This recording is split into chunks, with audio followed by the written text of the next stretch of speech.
Jeremy Roadruck. And if you have caught him on the podcast that I had him on, he deals with relationships and he is amazing and he's funny. He makes me laugh. So I'm bringing him on. Hey, Jeremy, how are you doing? Thank you so much for being a part of this Christmas in July 24-hour live stream-a-thon. Absolutely. Merry Christmas. Happy almost last day of July. There we go. There we go.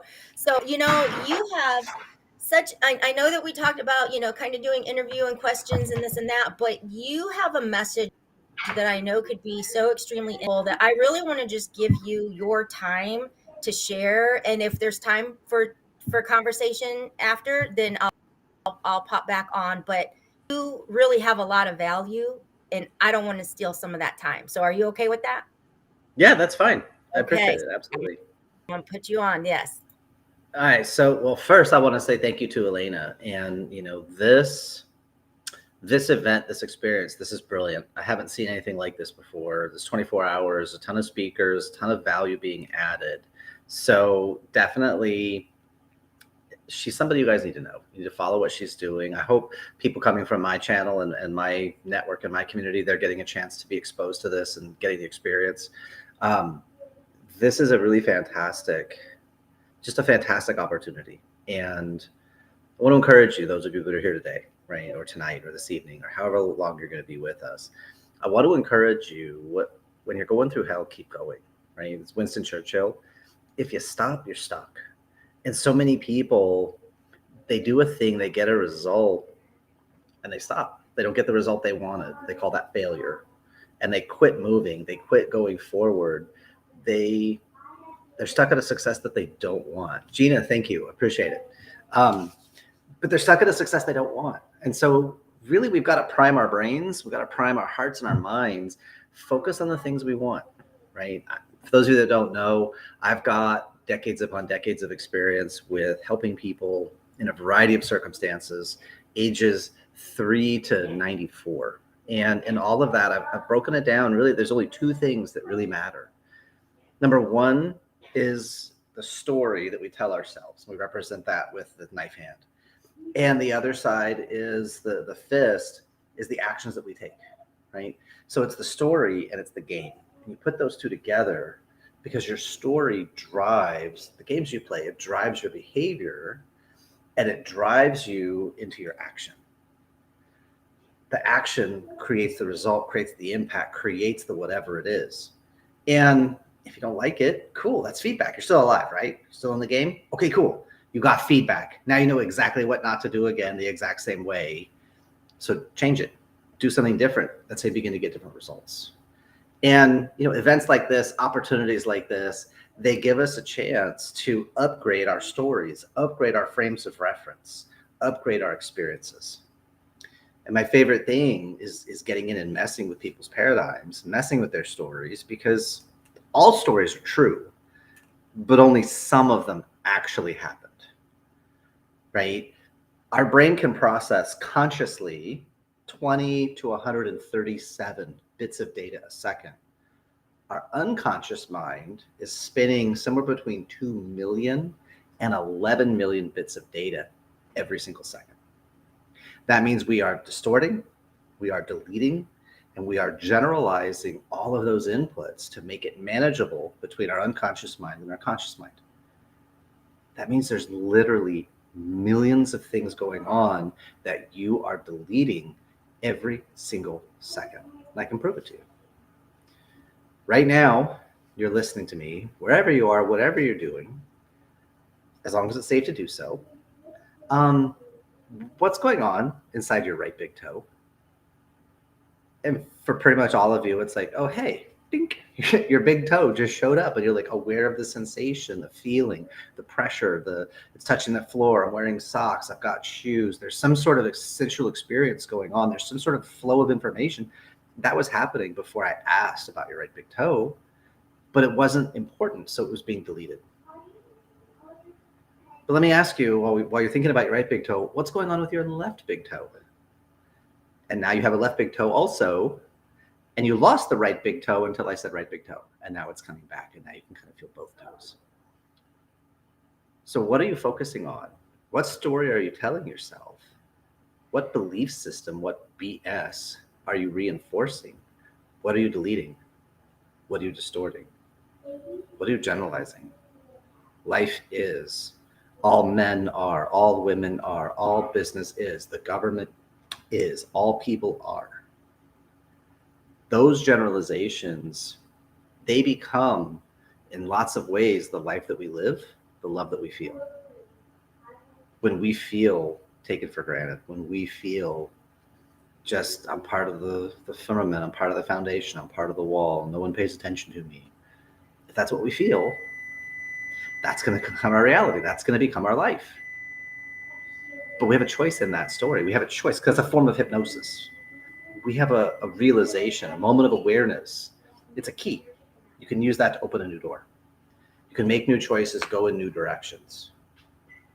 You can't change a thing if you're not aware of a thing. That's why I'm a big proponent of podcasts, YouTube channels, workshops. If you can't feel, you won't. Sorry, Trish, I just saw that comment come through and it didn't post it up to my screen yet. Right? But you can't change what you're not aware of. And sometimes you don't realize, you take things for granted because that's your normal. Right?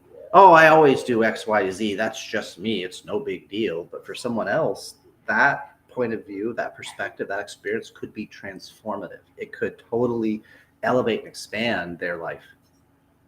That's why it's important we share our stories, we share our learnings, we share our impact, not from a I'm better than you, come sup from the wisdom, but from a, yeah, I messed up too.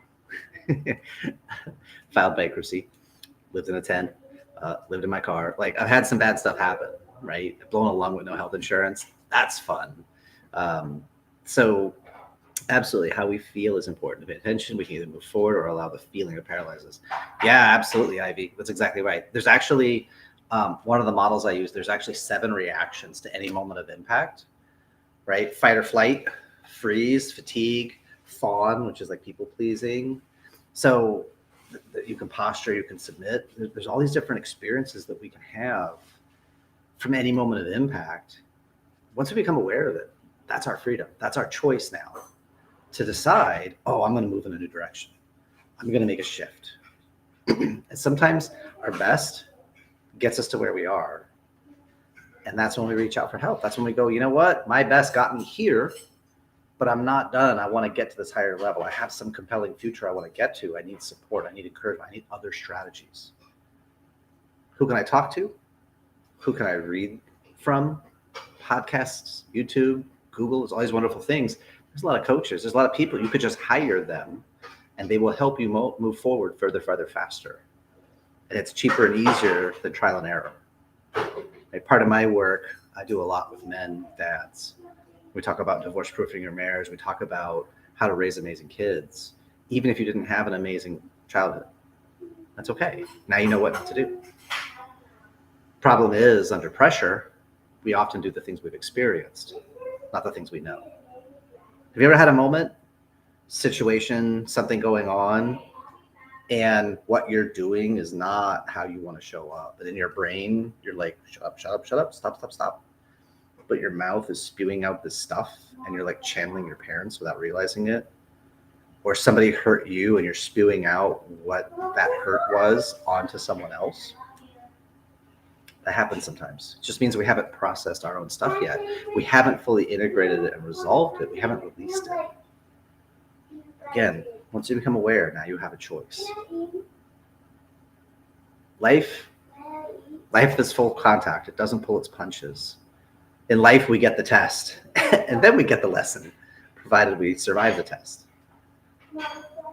That's why it's important you have people like Elena, like all of our speakers tonight and today, having them in your network. And the beautiful thing with social media, if you choose, social media can become a way to connect with other sources of light. See, the way we fight the darkness, it's not by fighting the darkness. You don't fight it with the same level of energy, the same level of thinking, the same level of emotion that created the situation. You have to elevate. You have to get to that higher perspective A lighted candle loses nothing by lighting another candle. When you inspire, when you motivate, when you encourage, when you share the darkness you've been through,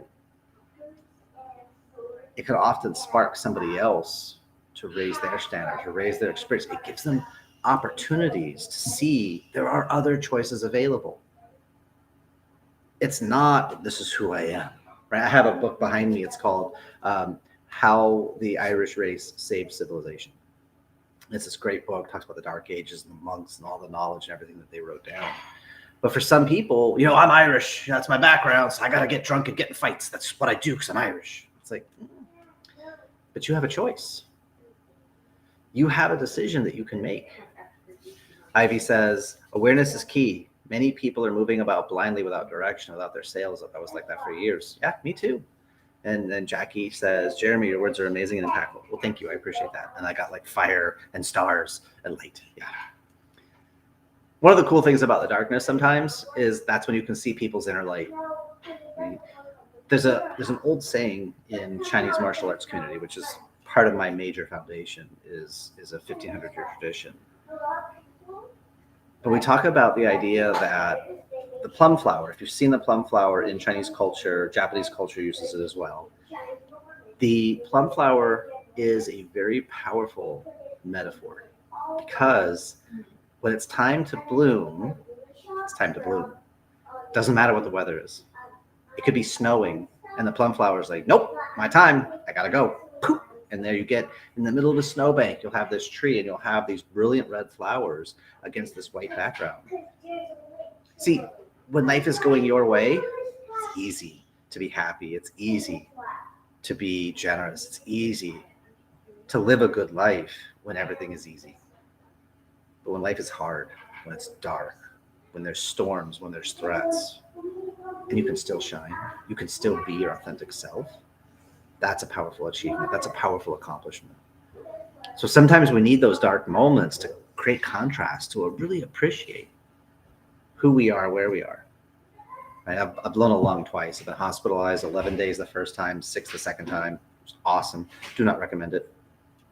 By the way, if you're ever on a massive course of pain medication like morphine and Vicodin, your colon dries up and you don't have a movement.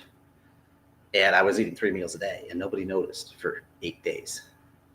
I was like, well, I feel a little bit of pressure in here. I'm a little tense. And they're like, oh, when was your last movement? And I was like, like a week, a little bit more. So yeah, always ask for Calumet, just an FYI. Even in the darkest rooms, your light shines bright if you allow it to grow. Raul Martin, yeah, exactly right, 100%. Right? People are like stained glass windows. When the light's on the outside, they don't sparkle. But when it's dark outside, the lights on the inside, they do. So I blew a lung twice. It's really easy for me to have a good attitude when I wake up in the morning and there's no tubes in my side. There's no machines that go peeing. I'm not on oxygen. I don't have nurses checking on me every 2 hours. So like every day I wake up, I'm in my bed with my wife right next to me. I'm already starting my day really nice because I know what it's like to be in a hospital. I know what it's like to be on just redonkulous amounts of meds. I'm not there. Sweet. I just wanted to share that stained glass window quote. Mm-hmm. That's one of my, so that's all. Yeah. I've actually, give me a second because I have a document every day. I go find a new quote to add to.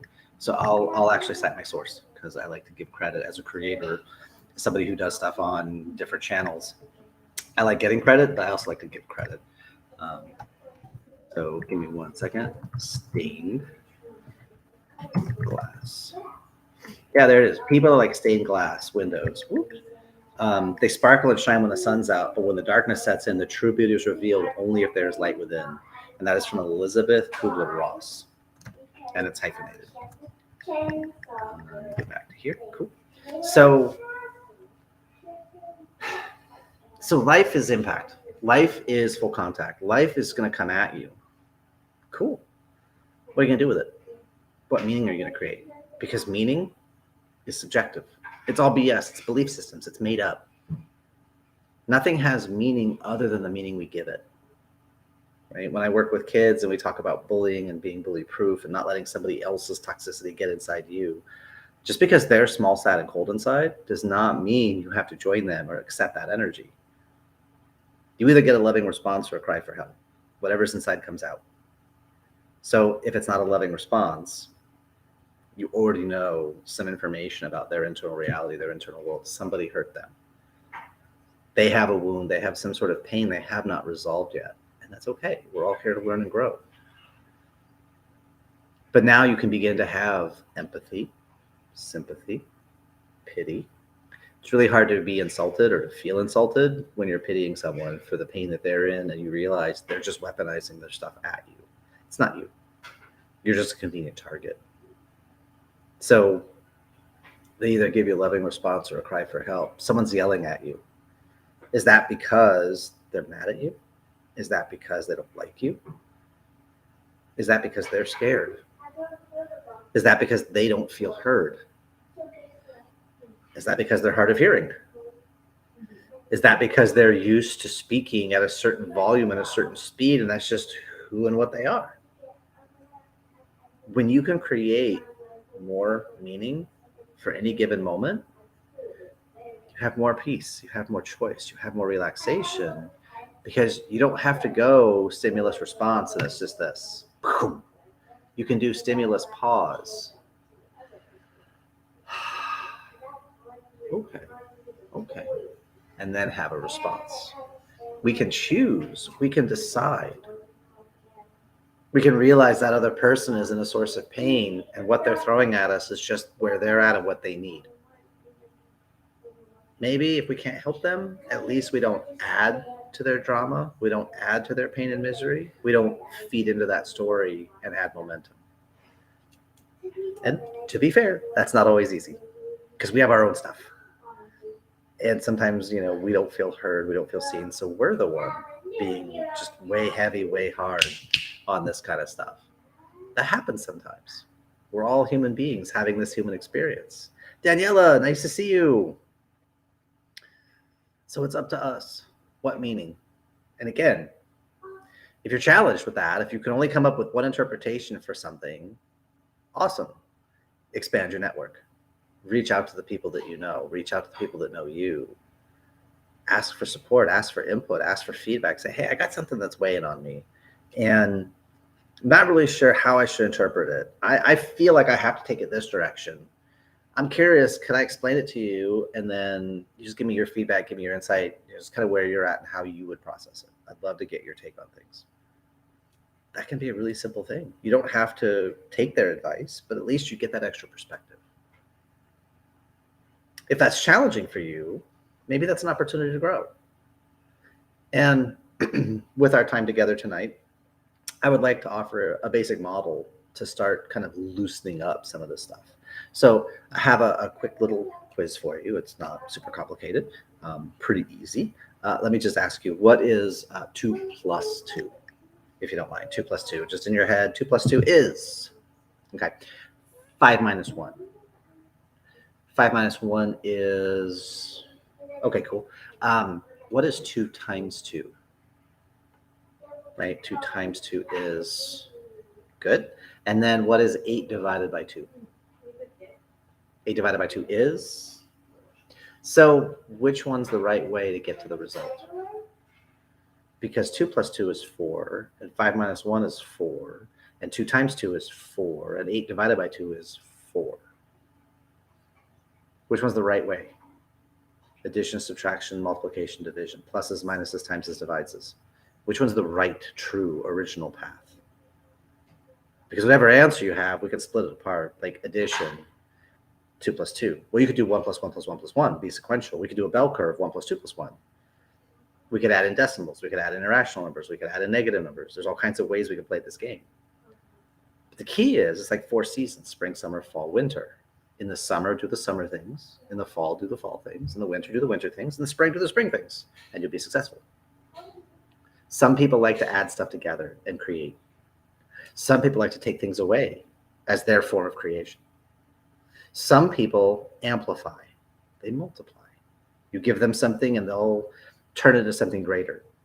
Some people divide. You give them something and they'll cut through to the key salient points. This is the firmament upon which we will build a new reality, a new business, a new opportunity.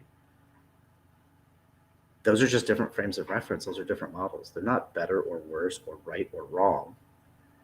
They're just a way to organize your thoughts, your feelings, your strategies, your emotions. But some people gravitate to their life experience and know everything only ever gets cut away. People abandon you. People leave you. You can only rely on yourself. That tends to be more in the subtraction and division school.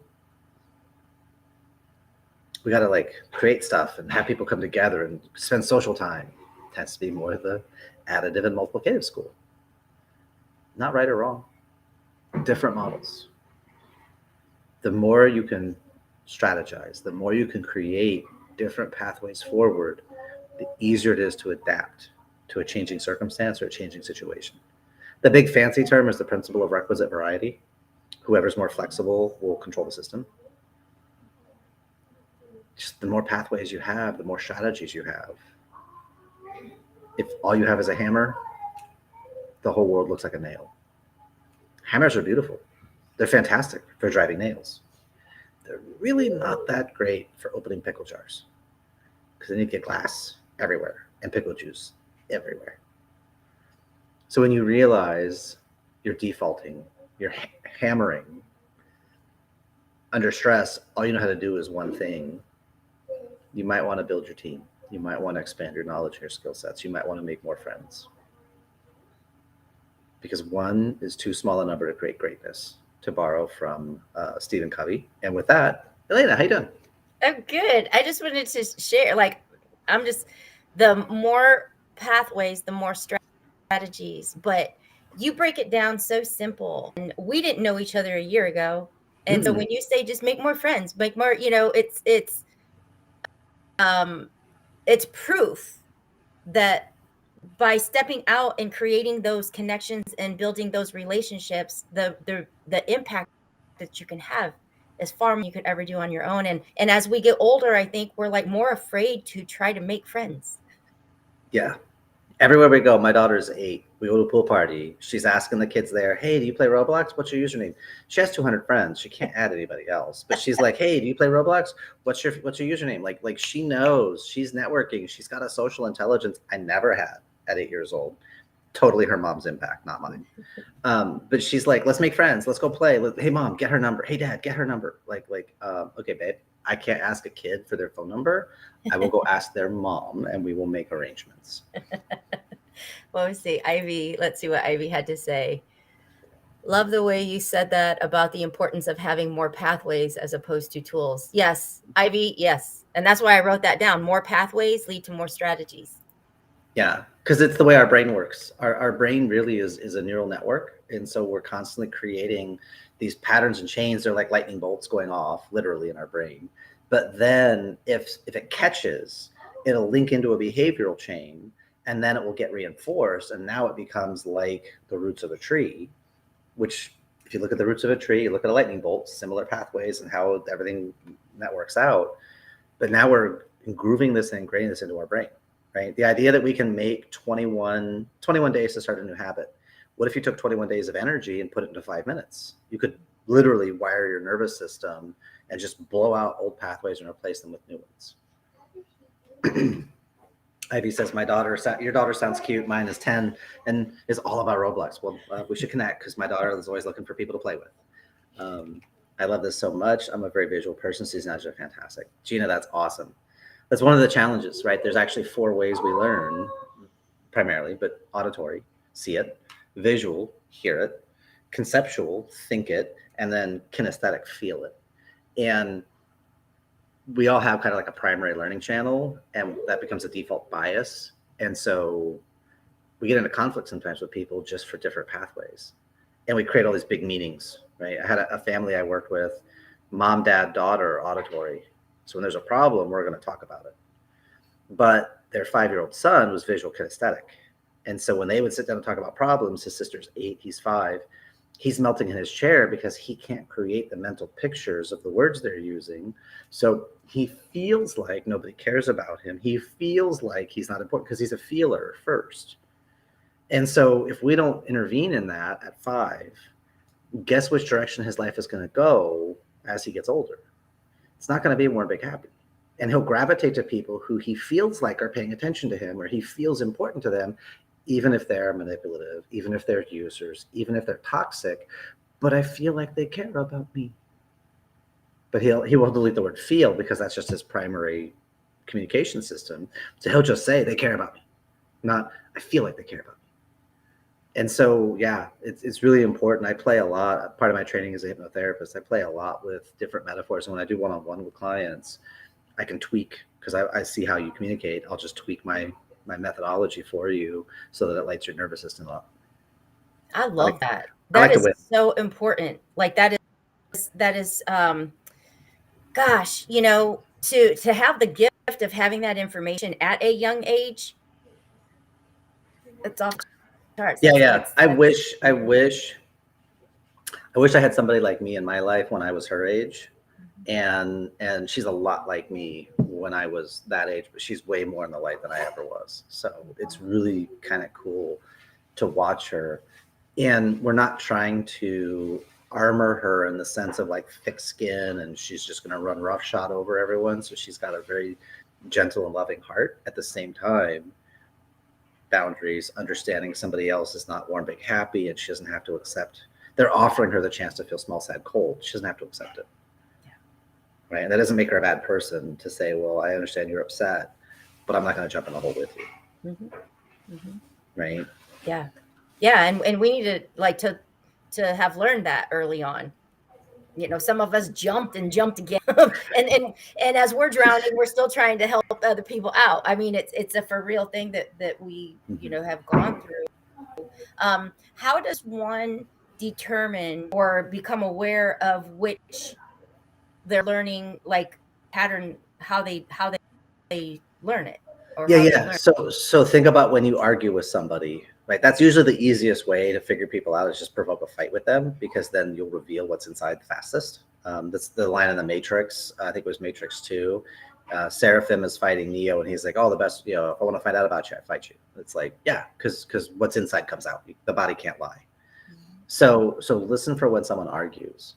And the way that they make their point and the sorts of things they use to justify, rationalize, or support their argument will often be very revealing of their learning strategy, right? It'll also kind of reveal the 5 love languages. It's like, yeah, you tell me you love me all the time, but you never show me. Well, you tell me auditory all the time, but you never show me, which could be visual or kinesthetic, which could also be acts of service or quality time, more than words of affirmation. Or it's, yeah, you're doing all this stuff, but God, like I can't even get like any praise from you. You never say I did a good job. Oh, I'm doing too much acts of service. They're not getting enough words of affirmation. I need to tell them they're doing a really nice job, because it's like, but I'm showing you you're a priority, but that's your channel. That might not be theirs. And so a lot of times you get in a conflict with someone, they're telling you how they need to be lit up in their nervous system. If you're paying attention, again, we go back to that awareness, right? Because it's like, oh crap, you're telling me really important stuff. It's like when I talk to guys and they're like, oh, my relationship is in trouble and da-da-da. I'm like, well, she's still mad at you and telling you about it. Yes, there's hope. She still cares enough that you know how she feels and that she wants you to know how she's hurting. Dude, you have a chance to still connect to her. Yeah. When a woman is like, done because with the moment you. she was silent, forget it. Well, not even silent, because if she's silent in front of you, that's still, I want you to know I'm not happy with you, because I'm going to show you that I'm not talking to you, because I'm going to parade around in front of you and I'm going to close this, I'm going to do that, I'm going to get these chores. Like even that is still a form of communication. It's when she's completely indifferent to your existence. And you can't make her mad and you can't make her happy, and there's nothing. And she's just like, oh, okay. Yeah, no, that's fine. Sure. Yeah, the moment I'm done, Mandy Robinson, 100%. It's like, it's so weird because like when I listen to these guys talk about their woman, I'm like, okay, describe what's going on. Tell me about your day. Da, da, da. I'm like, yeah, dude, she's not done with you yet. They're like, no, she said she's moving out and she's this and this. I'm like, no, not yet. She's still posturing and she's still testing and she's still asking you to come claim her heart. Now, how do you do it without violating her boundaries? because then that makes you not safe if you violate her boundaries. So like it's a delicate dance. I love, and I mean, we could dig into this. How do people get a hold of you, or how can people reach you? Because the work that you do is truly so important. It's so important for our relationships. It's so important for our families. It's just so important for the units of generations to come to work now. How can people reach you? Easiest way is right here on Facebook, right? Just go to facebook.com/Jeremy R. Kung Fu Guy, or just search my name, Jeremy Roadruck, because I'm the only me in the internet. I got a bunch of stuff out on youtube.com/@Jeremy Roadruck, as well as on TikTok, as well as it's Kung Fu Guy Jeremy, I think, on Instagram, but I'm not really active there. It's just linked. I just put together, today I was doing some stuff, and I just put together, I've got like 40 podcasts, I think, that I've been on. They're all now on YouTube that are all like linked into a playlist. But yeah, and I do 15-minute brainstorm sessions just as a service to see where you're at, what's going on, and then maybe I can help. Maybe I'm the right person. Maybe I'm not. Maybe I have a friend I can connect you with and be like, actually, I know someone. So like if I had ladies who were wanting to work on their confidence, I happen to know someone I could connect them to that I'm looking at right now. Yeah, right. Oh, this has been a joy. And yeah, Gina even says, yes, we need more time. So yeah, definitely, I'll have her connect and, be able to reach out. But thank you so much for sharing your time with us all this evening and being a second annual Christmas in July Circle of Hope, so that we can just share just nuggets of goodness and light that candle, just keep spreading the light for real. So yeah, what I would say is suffering is self-generated and optional. Pain is part of life because life is impact. But the suffering piece, we can unplug that. And if you don't know how, let's talk and let's just pull that apart, because it's like, no, you don't need to do that. There's actually, I have structures and like there's ways to define all that kind of stuff. Trish, Mandy, Ivy, thank you. Appreciate the love, ladies. Here to serve. Thank you, Jeremy. Take care and make it a fantastic day, and I'll keep tuning in. Thank you. Probably not 2 a.m. though. Bye-bye. Oh my goodness, he's amazing. Jeremy was actually on an episode of my Tipsy Lips Spill the Truth podcast, where he really got into talking about the family dynamics. So you could go back to YouTube and watch that replay.